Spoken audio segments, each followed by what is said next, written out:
समय केबे भी द्वितीय थर पाई जीवन रे फेरे नहीं बंधु। तेणु आपण आपणक जीवनर कौनसी भी समय को एमिति रे जीवाकु दियंतु नहीं। केबे भी द्वितीय थर पाई चेष्टा करिबा पूर्वरु आपण केबे हारी जिबे नहीं। काहेकि ना बंधु एही थरर चेष्टा आपणकर खाली हातरु नुह बरम जीवनर किछिटा अनुभवरु हबो। जदि आपण टंका पैसारू गरीब अछंती तेबे चलिबो, किंतु हृदयरू गरीब न होइथिबा आवश्यक। आउ जदि आपण आपणक जीवन रे एका रही जिबे तेबे चलिबो, किंतु स्वार्थपर बंधु न होइथिबा आवश्यक। ए बंधु आपण आउ तुमे भितरे बहुत फरक थाए। आपणक पाखरे केबे भी आपण आपणक जीवनर दुख कहि पारिबेनी, किंतु तुमे पाखरे आपण आपणक जीवनर समस्त दुख कष्ट खोला हृदयरू कहि पारिबे। आपण तो निजे फंकीबा द्वारा कौनसी गोटे दीप को तो आपण लिभेई देई पारिबे, किंतु आपण केबे भी धूप काठी को लिभेई पारिबे नहीं। काहेकि ना जिए जळुची ताकू हुए तो आपण लिभेई देबे, किंतु जिए बासुची ताकू नुह। गर्व और अहंकार रे थिबा मनीष को केबे मनीष देखा जाए नहीं। जेमिति निज छात उपरे चढ़ी गला परे निज घर भी देखा जाए नहीं। एते भी समय लगांतु नहीं आपण आपणक जीवन रे कि आपणको कौन करिबार अछि, नहले समय निजे तार निश्चय करिदब कि आपणको कौन करिबार अछि। हे बंधु, समय थाउ थाउ निजकू आउ निज कर्म को बदलैबाकू चेष्टा करंतु। आपण जदि समय बदलैब ना तेबे कष्ट बहुत हब। गोटे आश्चर्य धरणर कथाटीए कहबी आज्ञा, आपणको विश्वास नहले भी सत ए संसार रे जन्म नेइथिबा समस्त प्राणी मध्यरु केवल मनीष ही टंका पैसा कमेई थाए। तापरे भी कौनसी भी जीव केबे भोकरे मरेनी, आउ ए मनीषर केबे पेट पुरेनी। जेतबेले समय और निज लोक माने दुहे मिसी मनीष को धोखा दबा आरंभ करती, सेतबेले से मनीषटी केवल बाहर नुह बरम भीतर भी पत्थर हो जाइए। आपण आपणक जीवन रे थिबा दुख कष्ट को समस्त को केबे कहंतु नहीं बंधु। काहेकि ना ए दुनिया रे समस्तंक घरे केबे औषध न थाए, किंतु समस्तंक घरे लुण तो निश्चय थाए। ए बंधु, एठी संपर्क केवल मनर विश्वासर होई थाए। हाउ जदि संपर्क कथा कहिबा आमे एमिति रे न देखिला परे मध्य वर्ष वर्ष संपर्क बीती जाई। ए दुनिया रे थिबा समस्त लोकंक हृदय रे राज करिबार कौनसी भी आवश्यक नाही बंधु। किछिटा लोकंक जीवन रे आपण घृणार पात्र होई रहिबा ही बहुत भल होई था।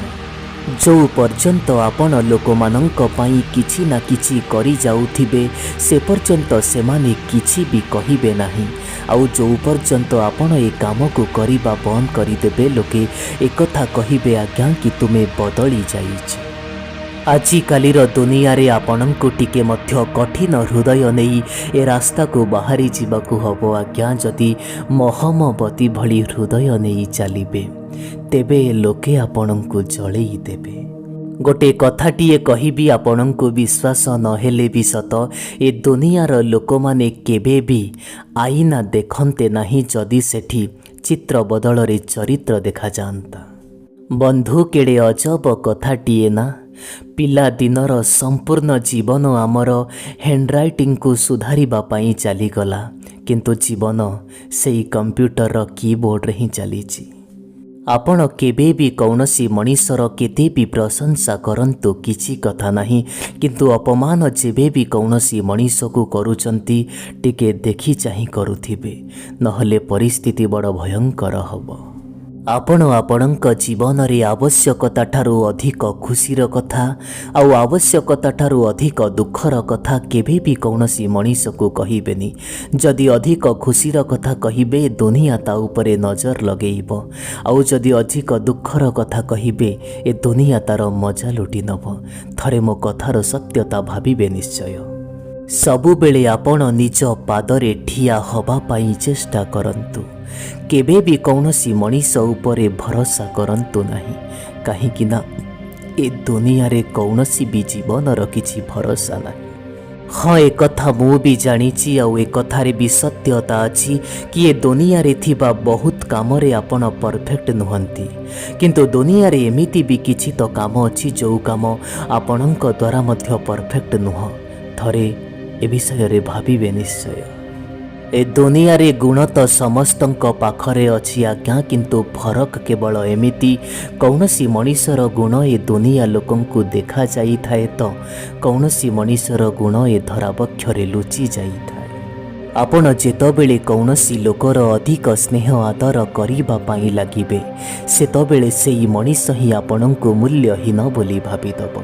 बेले बेले जीवन रे बहुत किछि जिनिस एका सांगरे मनीष ठारू चली जाई थाए आज्ञा सीए स्वप्न हो सीए निज लोक माने भी हुअंतु ना कहीं ए बंधु से माने तो सेई निज लोक माने ही होई थांती जो माने आमको कथा कथारे मारी दियंती नहले पर लोक मानंकु जणाबाको उठी कि आम हृदय को जगारे दुर्बल अछि।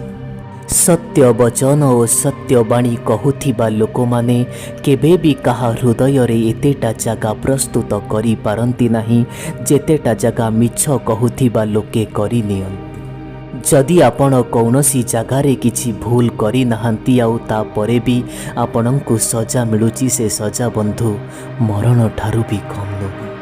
आपणक बंधु धनी होई थाउ किंबा गरीब होई थाउ से सबु कथार कौनसी भी मूल्य नाही किंतु आपणक खराब परिस्थिति रे सी आपणक सांगरे ठिया होउची अबा नाही से कथार बहुत मूल्य अछि। बंधु मनीषर अनुमान हुए तो केबे भी भूल होई जाई पारे किंतु मनीषर अनुभव केबे भी भूल हुए नहीं कहीं अनुमान होउची मनीषर मनर कल्पना किंतु अनुभव मनीष जीवन रे पाइथिबा शिक्षा। बंधु फालतू रे टंका पैसा खर्च करिबा आगरु सेई मनीष मानंकर उधार नेइथिबा टंका आपण देई दियंतु जो लोक माने आपणंकु गोटे भल मनीष भाबी दिने आपणंकु सहाय्य करिथिले।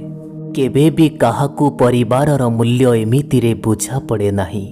परिवारर मूल्य तो मनीष को सेतबेले बुझा पड़े जेतबेले मनीषटी कौनसी असुविधारे फसी जाए। आपण केबे ना केबे थरे एकथा भाबंतु आज्ञा कि जदि निजकू बदलेइबाकू एते कष्ट होउची तेबे अन्यकू बदलेइबा पाई केते कष्ट अबा न हबो। टंका पैसा कमेइबारे केबे भी एतेटा व्यस्त होई जिबेनी आपण कि आपणक जीवन को जीवा ही आपण भूली जिबे। केबे केबे मनीष को निज जीवन रे अभिमान करिबार भी आवश्यकता रहिछि टिके रागी रुसी जीवार भी आवश्यकता रहिछि काहेकि ना ता परे ही तो आपण जानी पारिबे कि किए आपणको मनेइबाकू आसुछि कि नाही। जदि आपण कौनसी मनीष को सबुबेले परखिबाकू चेष्टा करिबे तेबे से मनीष भितरे थिबा कमी आपणको देखाजिबो आउ जदि केबे आपण कौनसी मनीष को बुझिबा पाई चेष्टा करिबे तेबे से मनीष भितरे थिबा भल गुण आपणको देखाजिबो। मु केवल एमिति रे नुह आज्ञा मो जीवनर अनुभवरू गोटे निराट सत कथाटीए कहूची जो लोक माने निजे हृदयरू भांगी जाई थांती से माने ही तो अन्य मानंकु बंचिबा शिखांती। ए बंधु आपण सेई पर्यंत केबे भी हारी पारिबे नाही जो पर्यंत आपण चेष्टा करिबा छाड़ी नाहंती। मनुष्य को निज जीवन रे ऊपर को उठिबा पाई हेले केबे भी कौनसी डिग्री रो आवश्यकता नाही। आपण कहूथिबा कथार शब्द आउ उचित व्यवहार दिने आपणंकु राजा बनेई दब। जदि आपण आपणंक जीवन रे निज लक्ष्य स्थल को पूरा करिबा पाई अधा रास्ता चली जाइचंती तेबे केबे भी पुणी थरे आपण पछकु फेरिबे नाही काहेकि ना पछकु फेरिबाकू हेले मध्य सेतिकी बाट आपणंकु पुणी आसीबा पाई पड़िबो तो भल हबो कि जीवन रे आपण आगकू बढ़ी जांतु। जो मनीष निज अभ्यास को परिवर्तन करिदेला आसंता कालीर समय भी तार बदली जीव किंतु जो मनीष निज आज को परिवर्तन करि पारिलानी निज अभ्यास को परिवर्तन करि पारिलानी से आज पर्यंत जेमिति जीउथिला काली भी से सेमिति जीव। ସେଇଭଳି ଜାଗାରେ ଆପଣ ସବୁବେଳେ ଚୁପ୍ ରହିବା ପାଇଁ ଚେଷ୍ଟା କରିବେ। ଯେଉଁ ଜାଗାରେ ଔକାତ ନଥିବା ଲୋକମାନେ ନିଜ ଔକାତର ଗୁଣଗାନ କରିଥାନ୍ତି। ଟିକେ ସମୟ ଲାଗିଯାଉ, କିଛି କଥା ନାହିଁ, କିନ୍ତୁ ଜୀବନରେ କିଛି ନା କିଛି ହେବା ପାଇଁ ଆପଣ ଚେଷ୍ଟା କରିବେ। କାହିଁକି ନା ସମୟ ସହ ଲୋକେ ଆପଣଙ୍କର ମଣିଷ ପଣିଆ ନୁହଁ, ବରଂ କେତେ ଟଙ୍କା କମଉଛ ପଚାରିବେ।